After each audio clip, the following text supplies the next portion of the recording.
ஆன்மீக நண்பர்கள் அனைவருக்கும் அன்பு கலந்த வணக்கங்கள். இன்றைக்கு நாங்கள் ஆன்மீகம் சம்பந்தமான பதிவில் காசிக்கு நிகரான பைரவர் தலம் திருமண கோலத்தில் அருளும் பால்வண்ணநாதரை பற்றி பார்க்கலாமா வாங்க. சிதம்பரம் அருகே சிவபுரியில் அமைந்துள்ள தேவார பாடல் பெற்ற வரலாற்று சிறப்புமிக்க அருள்மிக்க பால்வண்ணநாதர், அதாவது பார்த்திங்கன்னா திருக்களிப்பாலை திருக்கோயிலின் ஆன்மீக பெருமைகளை பற்றி பார்க்கலாம் வாங்க. மணல் லிங்கமும் பால்வண்ணமும்.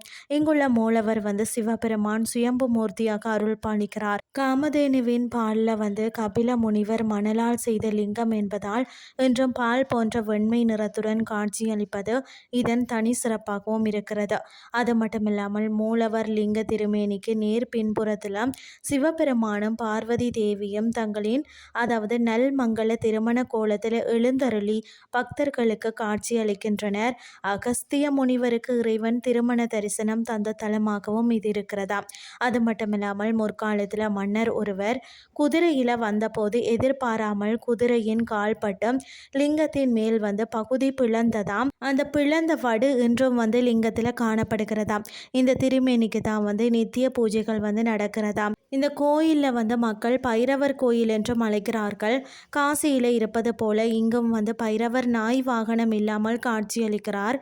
சடாமுடி, சிங்கப்பல், பூணூல், நாகபரணம் மற்றது 27 மண்டை ஓடுகள் கொண்ட மாலையுடன் கம்பீரமாக அருள்கிறார். காசிக்கு செல்ல முடியாதவர்கள் இங்குள்ள பைரவர தேய்பிறை அஷ்டமியில வழிபட்டாலே காசிக்கு நிகரான பலன் கிட்டுமாம்.